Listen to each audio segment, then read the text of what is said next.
Sveiki, mėlyje, šiandien noriu Jums papasakoti apie savo surfinimo kelionę, kuri prasidėjo Balyje, bet pirmiausiai labai stipriai noriu padėkoti Aistei, kuri prisidėjo prie rėmėjų per Buy Me Coffee. Taigi, jei netyčia Jums tikrai patinka mano kuriamas turinys, tai labai kviečiu prisidėti prie rėmėjų, nes tai tikrai pakankamai stipriai mane ragina kurti šį turinį ir toliau.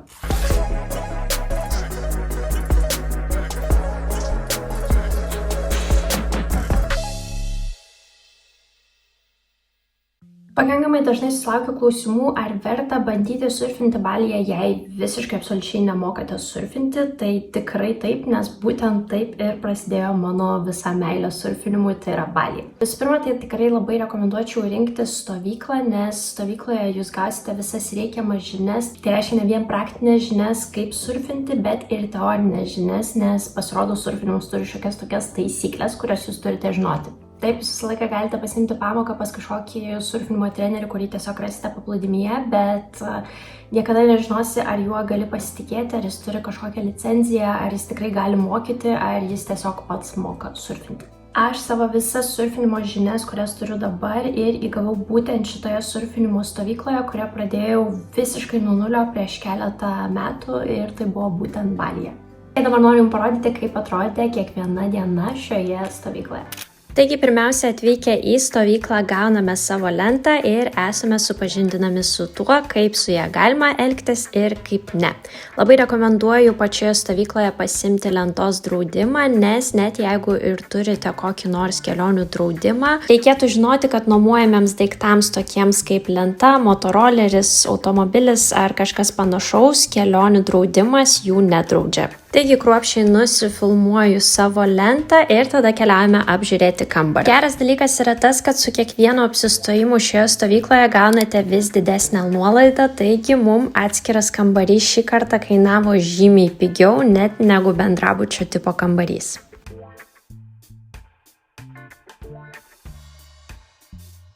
Pats viešbutis įsikūręs vos kelios minutės nuo vandenyno, tai galima sakyti, kad tikrai tai yra ideali vieta Čiangu mieste. Paskutinėme viešbučio aukšte yra ir nereali sporto erdvė, kurioje vakarais vyksta meditacija ar joga. O taip pat bet kada dienos metu galite čia užsukti ir patys. Taip pat kiekvieną dieną visiškai nemokamai galite pasinaudoti ir lipimo į milžinišką sieną pramogą. Taigi, jeigu nenorite gulėti prie nuostabiai gražaus baseino, vis tiek surasite ką veikti net pačioje viešbučio teritorijoje. Dar radau video iš užpraeitų metų, kai apsistojau bendrabutinio tipo kambaryje, tai tikrai nereikia jų bijoti, jie yra tvarkingi, turi dušus, patogias lovas, AC ir viską, ko jums tik tai reikia. Tai jeigu norite sutaupyti, tikrai rekomenduoju apsistoti ir tokio tipo kambaryje. Na, dabar noriu Jums parodyti, kaip atrodydavo mūsų kiekviena diena šioje stovykloje. Taigi dažniausiai mūsų rytai prasidėdavo dar net saulei nepakilus apie 5 ar 5:30 ryte. Tik atsikėlę griebdavom savo lentas, jas nusivaškuodavom, keldavom į mašiną ir važiuodavom į tam tikrą surfinimo spotą. Atvykę į vietą visą laiką patikrindavome surfinimo spotą, pažiūrėdavome kiek žmonių ir kokios bangos, o tada jau galėjome ir patys šokti į vandenį. Man visada labiau patikdavo rytinė surfinimo sesija, nes per ją visą laiką būdavo žymiai mažiau žmonių. Na, o kiekviena mūsų surfinimo sesija, rytinė ar vakarinė, užtrukdavo po 2 valandas. Po pirmos mūsų rytinės sesijos mes šokdavome atgal į savo autobusiuką ir keliaudavome į viešbutį, kur mūsų laukia jau labai skanus ir dideli pusryčiai. Į stovyklos kainą yra įskaičiuoti 3 patiekalų pusryčiai, tai tikrai užtikrinu, kad po jų busite sotus ir labai patenkinti. Ir apskritai Kima Surf stovykloje net ir tas maistas, ką mes pirkom pietums ar vakarieniai, buvo tikrai žiauriai kokybiškas ir skanus. Po pusryčių visą laiką turėdavome laisvo laiko, kurį dažniausiai visi leisdavo prie baseino, gal kažkas eidavo į miestą apsipirkti, kiti bandydavo pagerinti savo surfinimo balansą ar išbandyti surf skeitinimą.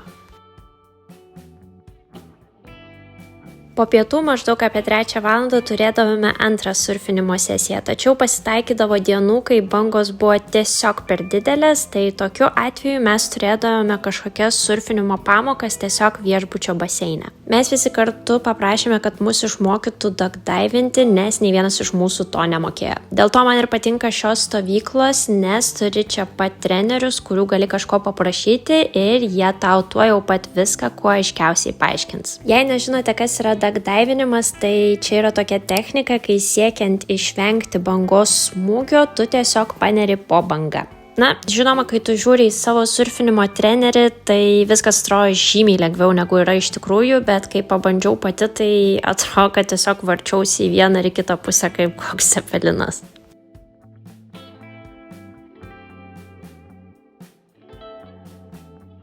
Dagdaivinimas nėra toks paprastas dalykas, dėl to į šią pamoką susirinko tikrai nemažai žmonių. Vieni tik stebėjo, o kiti norėjo ir pabandyti. Dar vienas labai geras dalykas, kad kai kurios surfinimo sesijos buvo filmuojamos, o tada vakare buvo galima susirinkti į video analizę, kur buvo rodomos ir aptariamos visos klaidos. Šis dalykas man labai padėjo, nes dažnu atveju žmonės įsivaizduoja, kad kažką daro vienaip, bet pamatę video supranta, kad iš tikrųjų daro visiškai kitaip. Taigi po šios video analizės galėjau kuo aiškiausiai matyti pagrindinės savo klaidas, kurias pabandžiau ištaisyti kitos surfinimo sesijos metu. Čia ir jūs galite matyti, kad mano kojos yra tiesiog per daug suglaustos, o mano nugara yra per daug pasvirus į priekį.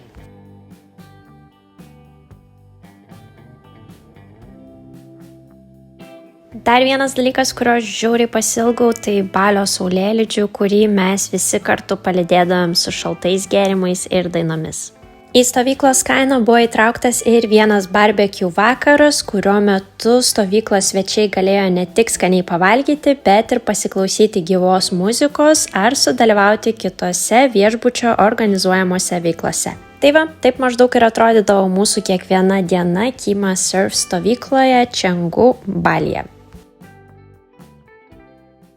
Taigi jums reikia žinoti, kad Kima Surf turi net kelias stovyklas Balyje, iš jų pigiausia yra Seminjake, kurioje buvau pačiais pirmais metais, taip pat buvau stovykloje Čengu ir jie turi, jei neklystu, dar stovyklą Uluwatu, bet jinai yra pati brangiausia ir skirta dažniausiai profesionalams, nes Uluwatu regione yra pačios didžiausios bangos. Jei norite sutaupyti, labai rekomenduočiau rinktis Seminjako stovyklą, kam kyla klausimas, kodėl jinai yra pigesnė. Šiaip iš esmės Seminjako miestas yra tiesiog šiek tiek mažiau populiarus negu Čengu, tai Seminjake apskritai viskas yra pigiau. Taip pat pati Seminjako stovykla yra šiek tiek mažesnė ir, sakykime, netokia VIP kaip Čengu stovykla, tai dėl to viskas yra pigiau. Taip pat ką reikėtų žinoti, kad Seminjake man asmeniškai buvo šiek tiek jaukiau, žmonės buvo šiek tiek jaunesni ir paprastesni. Kalbant apie Čengu stovyklą, matosi, kad ji yra tokia, sakykime, prabangesnė. Tai automatiškai joje ir žmonės buvo gal šiek tiek vyresni, šiek tiek populiaresni, tai ir pats tas vaibas stovykloje buvo netoks šeiminiškas kaip Seminjake.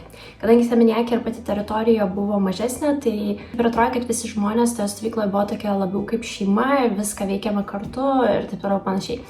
Tuo tarpu Čengu visi buvo labiau atskirom grupelėm, kas savo ir taip.